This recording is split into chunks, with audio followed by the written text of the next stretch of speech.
নমস্কার, আপনারা দেখছেন ভয়েস অফ বাঁকুড়া। বাঁকুড়ার সব খবর, সঠিক খবর সবার আগে।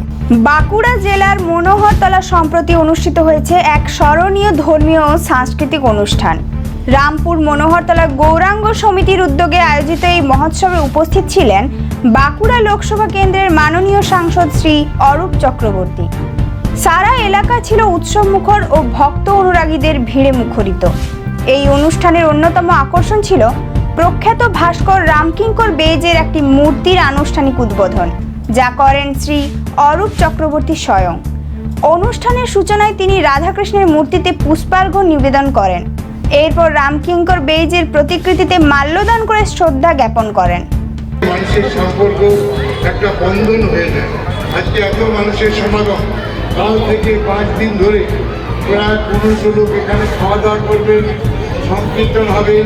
সারা দিন রাত আপনাদের আত্মীয় স্বজন কুটুম যারা বিভিন্ন জায়গায় থাকে, তারা যখন খবর পাবে যে আমাদের মনোহরতলায় রামপুরে আমাদের একটা বড় অনুষ্ঠান এবং একটা মূর্তি স্থাপন হচ্ছে, সবারই আত্মীয় স্বজন আসবে, একটা বড় সমাগম হবে এই বাঁকুড়ার বুকে মনোহরতলায়।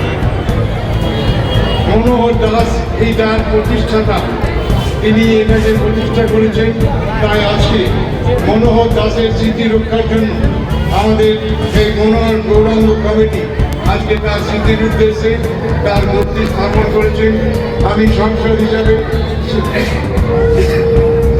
সেটা উদ্বোধন করলাম। এই অনুষ্ঠান ধর্মীয় অনুভূতির পাশাপাশি সাংস্কৃতিক স্পর্শ এনে দিল নতুন মাত্রায়। আগামী 5 দিন ধরে চলবে ভোগ বিতরণ, ভক্তিমূলক সঙ্গীত ও নানান সামাজিক অনুষ্ঠান। গ্রামবাসীদের ঐক্যবদ্ধ প্রয়াস, গৌরাঙ্গ সমিতির আন্তরিকতা ও স্থানীয় মানুষের সহায়তা এই অনুষ্ঠানকে করে তুলেছে এক ইতিহাস সৃষ্ট মুহূর্ত। এই মহোৎসব যেন ধর্মীয় ভাবনার অনুপ্রেরণা দিল, তেমনি রামকিঙ্কর বেইজের শিল্পকর্মের প্রতি শ্রদ্ধা নিবেদনের এক ব্যতিক্রমী রূপও তুলে ধরল। এই ধরনের গুরুত্বপূর্ণ খবর সবার আগে পেতে আমাদের চ্যানেল সাবস্ক্রাইব করুন আর ভিডিওটি শেয়ার করতে ভুলবেন না।